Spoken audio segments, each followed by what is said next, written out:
નર્મદા વસાહતમાં 33 વર્ષ જૂની પાણીની ટાંકી બની જોખમનું કેન્દ્ર।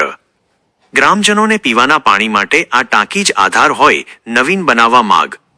સંખેડા તાલુકાની વડદલા નર્મદા વસાહતમાં પ્રાથમિક શાળાની બાજુમાં આવેલી પીવાના પાણીની ટાંકી હાલ ગંભીર રીતે જર્જરિત બની ગઈ છે।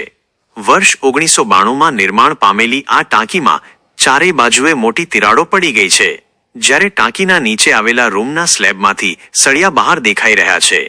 આ જ ટાંકી મારફતે ગ્રામજનોને પીવાનું પાણી પૂરું પાડવામાં આવે છે, જેથી એક તરફ પાણી પુરવઠો ચાલુ રાખવાની મજબૂરી છે, તો બીજી તરફ ટાંકીની હાલત રોજબરોજ ભય પેદા કરી રહી છે।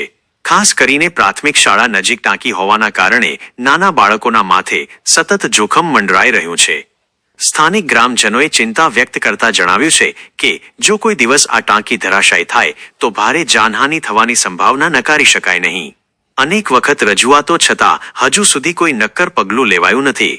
ગ્રામજનો દ્વારા નર્મદા નિગમ અથવા પાણી પુરવઠા વિભાગને તાત્કાલિક નવી ટાંકી બનાવવાની માંગ ઉઠાવવામાં આવી રહી છે।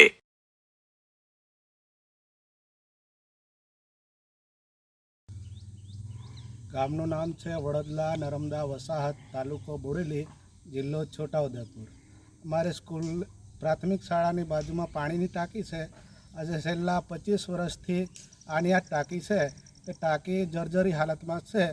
તો અમને સરદાર સરોવરવાળા નિગમવાળા બનાવી આપે નવી ટાંકી તોય સારું, ગ્રામ પંચાયત બનાવી આપે તોય સારું, અથવા પાણી પુરવઠાવાળા બનાવી આપે તોય સારું, પણ અમને નવી ટાંકી આપે એવી અમારી વિનંતી છે।